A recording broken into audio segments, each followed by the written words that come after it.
Salam sejahtera dalam kasih Kristus. Saudara, kali ini kita akan belajar dari kitab Kisah Para Rasul pasal 1 ayat 6 sampai ayat yang ke-11. Kisah tentang Yesus yang terangkat ke surga. Sebelum kita membaca dan mendalami bagian Alkitab ini, mari kita berdoa. Ya Bapa, Allah yang pengasih dan penyayang, kami memuliakan nama-Mu saat ini, sebab hidup ini ada karena Tuhan yang berbelas kasihan menghembuskan nafas kehidupan bagi kami. Atas segala kebaikan-Mu, kami nyatakan syukur saat ini. Kini melalui kesempatan ini, kami mau belajar dari firman-Mu. Kami sadar siapa kami di hadapan Tuhan, manusia yang penuh dengan keterbatasan. Ya Roh Kudus, sempurnakan kami. Ya Roh Kudus, tuntun kami di dalam menggali, memahami kebenaran firman-Mu. Di dalam nama Tuhan Yesus, kami berdoa. Amin. Mari kita membaca Kisah Para Rasul pasal 1 ayat 6 sampai ayat yang ke-11. Demikian bunyinya. Yesus terangkat ke surga. Maka bertanyalah mereka yang berkumpul di situ, Tuhan, maukah Engkau pada masa ini memulihkan kerajaan bagi Israel? Jawabnya, Engkau tidak perlu mengetahui masa dan waktu yang ditetapkan Bapa sendiri menurut kuasanya. Tetapi kamu akan menerima kuasa kalau Roh Kudus turun ke atas kamu, dan kamu akan menjadi saksiku di Yerusalem dan di seluruh Yudea dan Samaria dan sampai ke ujung bumi. Sesudah ia mengatakan demikian, terangkatlah ia disaksikan oleh mereka, dan awan menutupnya dari pandangan mereka. Ketika mereka sedang menatap ke langit, waktu ia naik itu, tiba-tiba berdirilah dua orang yang berpakaian putih dekat mereka, dan berkata kepada mereka, Hai orang-orang Galilea, mengapakah kamu berdiri melihat ke langit? Yesus ini yang terangkat ke surga meninggalkan kamu, akan datang kembali dengan cara yang sama seperti kamu melihat dia naik ke surga. Saudara, tema khotbah kali ini terus menjadi saksi. Terus menjadi saksinya, ya. Kita diminta untuk menjadi saksi Yesus Kristus. Saudara, apakah ini adalah hal yang mudah? Tidak mudah, saudara sekalian. Menjadi saksi itu tidak mudah, ya. Mengapa? Karena menjadi saksi itu ada saja tantangannya. Karena itu di era sekarang ini ada banyak orang yang menjadi saksi dusta. Mengapa? Karena dia mau menyelamatkan dirinya. Dia mau mendapatkan keuntungan dari peristiwa itu. Nah, saudara sekalian, melalui bacaan kita saat ini, mari kita belajar tentang saksi Kristus. Nah, apa itu saksi? Orang Yunani menyebutnya martus. Martus artinya orang yang menyaksikan suatu peristiwa atau menyaksikan suatu kejadian. Ya, kalau dia tidak menyaksikan, dia tidak bisa dikatakan saksi. Nah, para murid adalah orang-orang yang menyaksikan langsung peristiwa Yesus naik ke surga. Sebelumnya, mereka hidup bersama dengan Yesus, menyaksikan kesengsaraan Yesus, menyaksikan Yesus yang tersalib dan mati, menyaksikan Yesus yang bangkit, ya, menyaksikan Yesus yang bangkit karena Yesus sendiri yang menampakkan diri kepada mereka, dan menyaksikan Yesus naik ke surga. Yesus menghendaki mereka menjadi saksi tentang peristiwa, tentang kejadian itu. Dalam ayat yang ke-8 dicatat, tetapi kamu akan menerima kuasa kalau Roh Kudus turun ke atas kamu, dan kamu akan menjadi saksiku di Yerusalem dan di seluruh Yudea dan Samaria dan sampai ke ujung bumi. Para murid diminta menjadi saksi di Yerusalem, di Yudea, sampai ke ujung bumi. Karena itu saudara sekalian, tidak heran jika kita membaca dalam sejarah, ya, Andreas, Petrus, mereka melangkahkan kaki ke benua Eropa dari Yerusalem. Sementara Thomas melangkahkan kaki ke arah timur, bahkan ada yang mengatakan bahwa dia sampai ke tanah India. Mereka bersemangat menjadi saksi Kristus. Padahal di zaman itu, kekristenan sangat tidak disukai oleh orang Yahudi dan orang Romawi. Pemerintah Romawi pada waktu itu menghendaki penyembahan terhadap kaisar. Sementara dalam kekristenan, kita didorong, kita dimotivasi untuk menyembah Yesus Kristus sebagai Tuhan. Karena itu, pemerintah Romawi sangat tidak suka dengan kekristenan. Demikian halnya dengan bangsa Yahudi yang menganut agama Yahudi. Mereka tidak suka dengan kekristenan karena di dalam kekristenan Yesus itu disebut bahkan disembah sebagai Tuhan. Orang Yahudi tidak menghendaki itu. Karena itu mereka benci dengan kekristenan. Nah, para murid diminta oleh Yesus menjadi saksi Kristus. Artinya mereka harus memberitakan apa yang selama ini mereka saksikan tentang kehidupan Yesus. Tentang kesengsaraan Yesus. Tentang penyaliban Yesus. Tentang kematian Yesus. Tentang penampakan Yesus.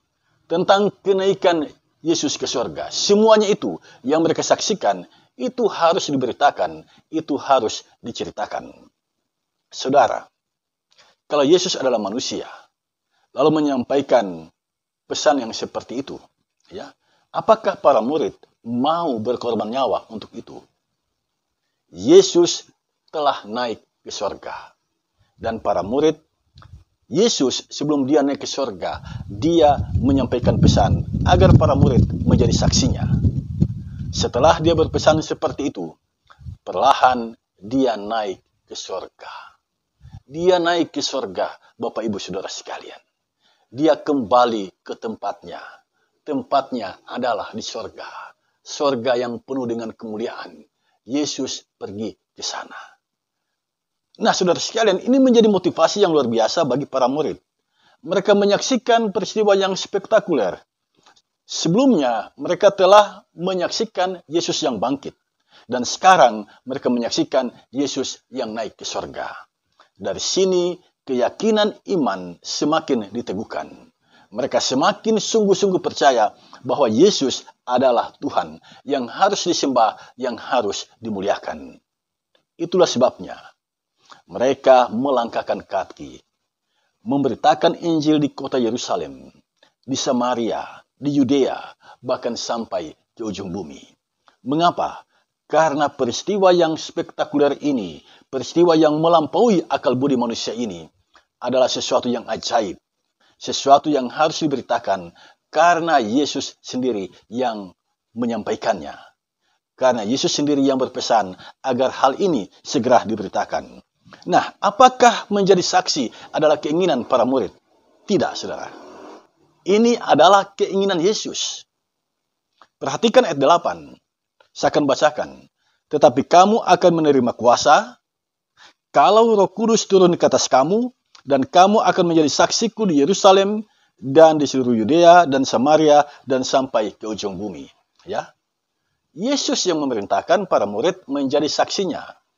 Kapan itu dimulai? Kalau mereka sudah menerima kuasa dari Roh Kudus. Dan kuasa itu dicurahkan pada hari Pentakosta. Ketika para murid berkumpul, kuasa itu dicurahkan sehingga Petrus yang hanya seorang nelayan bisa berkhotbah dengan khotbah yang memukau dan 3.000 orang lebih langsung percaya dan mengikut Yesus. Yesuslah yang menghendaki para murid bersaksi tentang dirinya. Tetapi keinginan para murid sebelumnya bukan seperti itu. Perhatikan ayat yang ke-6. Ini keinginan para murid. Tuhan, maukah Engkau pada masa ini memulihkan kerajaan bagi Israel? Mengapa para murid menghendaki pemulihan kerajaan Israel? Karena pada waktu itu kerajaan Israel sedang dikuasai, sedang dijajah oleh kerajaan Romawi. Bangsa Israel sedang dijajah oleh bangsa Romawi. Bangsa Israel saat itu belum merdeka sebagai sebuah kerajaan. Sejak mereka dibuang ke tanah Babel tahun 587 sebelum Masehi. Mereka menderita di tanahnya sendiri. Di saat Yesus tampil di panggung sejarah dunia, bangsa Israel sedang dijajah oleh bangsa Romawi. Karena itu muncullah keinginan yang besar untuk memiliki sebuah kerajaan yang merdeka. Muncul keinginan yang begitu besar agar Yesus tampil sebagai Mesias, tampil sebagai penyelamat, membebaskan bangsa Israel dari perbudakan bangsa Romawi. Itulah keinginan dari murid-murid Yesus. Tuhan, maukah engkau pada masa ini memulihkan kerajaan bagi Israel? Kelihatannya keinginan ini begitu menggebu-gebu. Bukan nanti Tuhan, tapi pada masa ini. Maukah engkau memulihkan kerajaan bagi Israel? Ini keinginan para murid, dan bukan cuma keinginan para murid, tetapi keinginan bangsa Israel pada umumnya. Nah, apa jawaban Yesus? Perhatikan ayat 7. Engkau tidak perlu mengetahui masa dan waktu yang ditetapkan Bapa sendiri menurut kuasanya. Tidak usah engkau mengetahui masa dan waktu yang ditetapkan Bapa sendiri menurut kuasanya. Perhatikan ayat 7. Ada dua kata di sini yang kelihatannya sama, tapi sebenarnya tidak. Yaitu masa dan waktu. Engkau tidak perlu mengetahui masa dan waktu yang ditetapkan Bapa sendiri menurut kuasanya. Nah, bagaimana kita bisa membedakan kata masa dan waktu? Kalau kita melihat Alkitab berbahasa Yunani, kata masa di situ itu diterjemahkan dari kata kronos, ya. Dari kata kronos inilah muncul kata kronologi.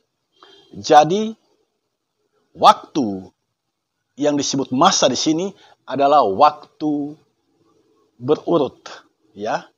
Senin, Selasa, Rabu, Kamis, jam 1, jam 2, jam 3 itu adalah kronos, ya. Jadi kalau ada yang mengatakan kapan engkau lahir? 4 November, itu adalah kronos, ya. Terjadi dalam satu bentangan waktu. Kemudian yang diterjemahkan di sini waktu. Itu diterjemahkan dari sebuah kata dalam bahasa Yunani kairos. Kairos itu waktu yang berkualitas. Ketika engkau bertobat, ya, itu adalah kairos. Tanggal berapa engkau bertobat, itu adalah kronos, ya. Ketika engkau mengasihi orang yang menyakiti hatimu, itu adalah kairos, waktunya Tuhan yang dinyatakan kepadamu. Tetapi kapan, hari apa, minggu apa, tanggal berapa, engkau mengasihi orang yang membencimu, itu adalah kronos. Jadi kairos itu, waktu yang Tuhan berikan kepadamu itu, untuk berbuat yang terbaik, itu ada di dalam kronos. Ya.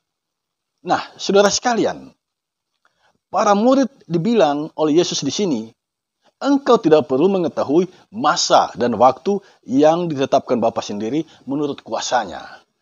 Bapa di sorga penuh dengan kuasa di sini.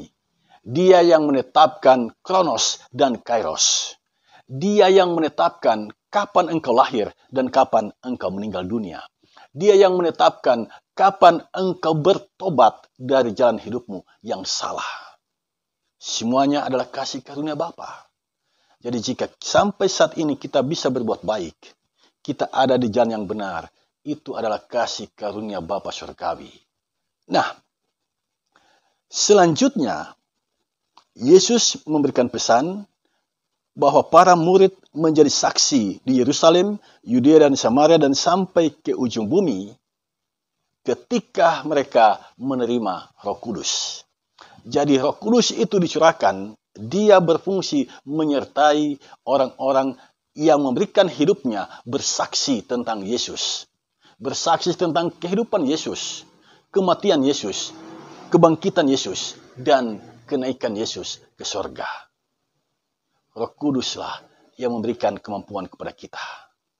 Kalau kita menggunakan akal budi kita, untuk apa Petrus susah-susah datang ke kota Roma? Untuk apa? Untuk apa Petrus memberikan nyawanya memati demi Yesus? Untuk apa? Semuanya itu boleh terjadi karena Roh Kudus ada bersama-sama dengan mereka. Orang yang dikuasai oleh Roh Kudus tidak takut menghadapi bahaya. Orang yang dikuasai oleh Roh Kudus tidak takut menghadapi tantangan. Walaupun semua pintu seolah tertutup, jika dia disertai oleh Roh Kudus, dia berani menghadapinya. Dia percaya Tuhan bisa membuka pintu. Kita diminta oleh Tuhan untuk mengetuk pintu, tetapi kewenangan untuk membuka pintu itu ada di tangan Tuhan. Nah, Setelah Yesus memberikan pesan agar para murid menjadi saksi, Yesus terangkat ke surga. Dan para murid terpukau, terpesona menyaksikan Yesus yang terangkat ke surga. Pada saat itulah malaikat datang dan mengingatkan para murid. Hai orang-orang Galilea, mengapakah kamu berdiri melihat ke langit? Yesus ini yang terangkat ke surga meninggalkan kamu akan datang kembali dengan cara yang sama seperti kamu melihat dia naik ke surga. Pertanyaan malaikat adalah, mengapakah kamu berdiri melihat ke langit? Mengapa pertanyaan ini diajukan? Agar para murid tidak terpesona dengan peristiwa yang spektakuler, Yesus terangkat ke surga. Para murid tidak terbuai dengan peristiwa itu, tetapi para murid segera harus berangkat, harus melangkah menjadi saksi Tuhan yang hidup. Saudara sekalian, inilah ulasan kebenaran firman Tuhan, dan sekarang apa pesannya bagi kita terkait dengan peristiwa kenaikan Yesus ke surga. Saya mencatat 3 hal penting. Yang pertama, Yesus Kristus yang naik ke surga itu menjadi bukti nyata bahwa dia berasal dari sana dan akan kembali ke sana. Yesus adalah pemilik surga. Dia datang dari sana dan kembali ke sana. Di dalam Matius pasal 28 ayat 18, Yesus mengatakan segala kuasa di surga dan di bumi telah diberikan kepadanya. Jadi Yesuslah satu-satunya Allah yang berkuasa atas alam semesta ini. Nah, karena Yesus berkuasa atas alam semesta ini, karena dia berasal dari surga dan kembali ke surga, apa maknanya bagi kita? Bersungguh-sungguhlah menjalani kehidupan beriman kepada Yesus, karena dia adalah Allah yang Maha Kuasa. Dialah pemilik surga, dan dia menyediakan surga itu bagi kita. Yang kedua, Yesus pergi ke surga itu menyediakan tempat bagi kita. Sebelum menempati surga, hiduplah sebagaimana layaknya orang-orang surga. Ya, Yesus pergi ke surga menyediakan surga bagi kita, menyediakan tempat bagi kita di sana, di surga. Perhatikan Yohanes pasal 14 ketika Yesus bicara tentang rumah Bapa. Tidak ada seorang pun yang dapat datang kepada Bapa kalau tidak melalui aku. Ini perkataan Tuhan Yesus di dalam Yohanes 14 ayat 6. Nah, karena Yesus telah menyediakan surga bagi kita, sebelum kita masuk ke sana, mari kita berbenah diri, melihat kehidupan kita, dan berjuang sekuat tenaga agar kita pantas mendiami surga yang dijanjikan oleh Yesus. Yang ketiga, pesan yang ketiga, Yesus akan kembali. Dia akan kembali ke dunia ini menjemput orang-orang yang percaya kepadanya. Itu janji Kristus. Ketika malaikat datang menjumpai para murid yang terpesona dengan peristiwa Yesus naik ke surga, satu hal yang dikatakan oleh malaikat, bahwa Yesus yang naik ke surga, dengan hal yang sama, dia juga akan datang ke bumi. Seperti halnya dia naik ke surga. Jadi Yesus pasti akan kembali ke bumi ini. Pertanyaan bagi kita adalah, jika Yesus datang sekarang, apakah kita sudah siap? Siap bersama-sama dengan Yesus, mendiami surga bersama-sama dengan Yesus. Ini adalah waktu yang terakhir. Ini adalah kesempatan yang Tuhan berikan bagi kita untuk berbenah diri, untuk bertobat dari jalan hidup yang salah. Ketika kita bertobat, ketika kita berbenah diri, kita pantas mendiami surga yang kekal itu. Dia telah pergi ke surga, menyediakan tempat bagi kita. Berbahagialah setiap orang yang percaya kepadanya, sebab mereka tidak akan binasa, melainkan beroleh hidup yang kekal. Amin.